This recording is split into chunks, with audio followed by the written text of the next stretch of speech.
ভাই ভাই ভাই মাহফুজরে একটু পাঠাই দেন আমার সাথে। আব্বার শরীরটা হঠাৎ করে অসুস্থ হয়ে পড়ছে, আব্বার নিয়ে হাসপাতালে যাইতে হইব। কি হয়েছে চাচার?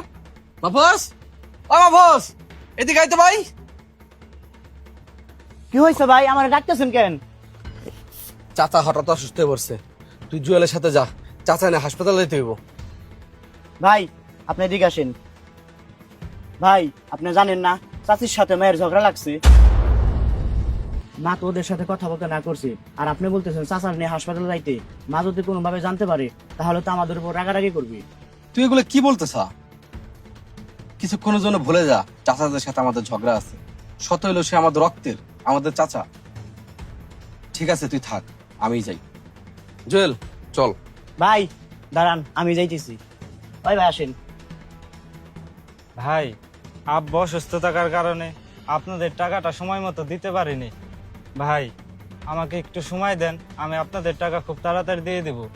10 দিনে কথা বলে টাকা নিছিলি, আজ 15 দিন চলে, আমার টাকাগুলো তাড়াতাড়ি দে। মাহফুজ, ওনারা কারা চাচার ঘরের সামনে জুয়েলের সাথে ঝগড়া করতেছে? ভাই মনে হয় কোনো পাওনাদার হইব। আর এইটা নিয়ে মাথা ঘামাই লাভ নাই। আপনি তো জানেনই ওদের সাথে আমাদের ঝগড়া। আপনি সেদিন বলছিলেন চাচারে নিয়ে হাসপাতালে যাইতে, তাই গেছিলাম। চলেন ভাই। কিন্তু আয় একটু সামনে যে ব্যাপারটা দেখি। ভাই সুজা কথায় কাজ হইব না, মনে হয় আঙ্গুলটা বাঁকা করতে হইব। এই থামেন থামেন, আপনারা ওরা মারতেছেন কেন? ও আমাদের কাছ থেকে টাকা নিছে, ওই পাওনা টাকাগুলা দিতেছে না। কয় টাকা পাবেন আপনারা? এর জন্য একটা মানুষের গায়ে হাত তুলতেছেন। আপনার মেয়ে এত মায়া লাগে ওর জন্য, তাহলে আপনি টাকাগুলো দেন। কত টাকা পাবেন আপনারা জুয়েলের কাছে? ও আমাদের কাছ থেকে 60,000 টাকা নিয়েছিল, মাত্র 10,000 টাকা পরিশোধ করছে, এখন আরো 50,000 টাকা পাবো। 50,000 পাবেন? মাহফুজ, ঘরের ডয়ারের মধ্যে 1 লক্ষ টাকা আছে, ওন থেকে 50,000 টাকা নিয়ে আয়, যা। কিন্তু ভাই আপনি কিন্তু ব্যাপারটা বুঝতেছেন না। তোরা তো বুঝতে হবো না, যা তুই টাকাটা নিয়ে আয়। ভাই আপনার দাঁড়ান, এখন এই টাকাটা দিয়ে দিতেছি। এই নেন ভাই টাকা। পুরো টাকা আছে? হ্যাঁ ভাই। এই নেন, এখানে 50,000 টাকা আছে, গুনে নেন। এরপর থেকে ওরা আর কোনো বিরক্ত করবেন না, জান আপনারা। ঠিক আছে ভাই, চলেন। শোন ভাই, এদিকে আয়। আমরা সবাই এক বংশের, এক রক্তের সন্তান। বড়দের মাঝে ঝগড়া লেগেই থাকে, আমাদের সবসময় মিল থাকতে হবে। বড়দের মধ্যেকার ঝগড়া আমরা কখনো থামাতে পারবো না, কিন্তু ওনাদের দেখা দেখি আমাদের ঝগড়া করা চলবে না। আমাদের ভাই ভাইদের সবসময় মিলেমিশে থাকতে হবে।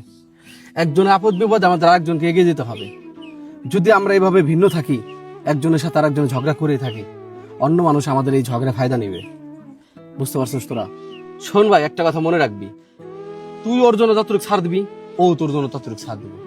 কিন্তু তোর বউ ওর বউর এতটুকু ছাড় দেবো না, তোর বউ ওর বউর এতটুকু ছাড় দেবো না। তারা সবসময় ঝগড়া করে থাকবে, তারা রক্তের না, আমরা ভাই ভাইরা রক্তের। তাদের এই ঝগড়া নিয়ে আমাদের ভাই ভাইদের মধ্যে অমিল থাকা যাবে না। বুঝতে পারছিস তোরা? হ্যাঁ ভাই বুঝতে পারছি। রক্তের গুরুত্ব শুধু রক্তের মানুষরাই দিতে পারে, পর কখনো রক্তের গুরুত্ব বোঝে না। ভিডিওটি ভালো লাগলে অবশ্যই শেয়ার করে দেবে।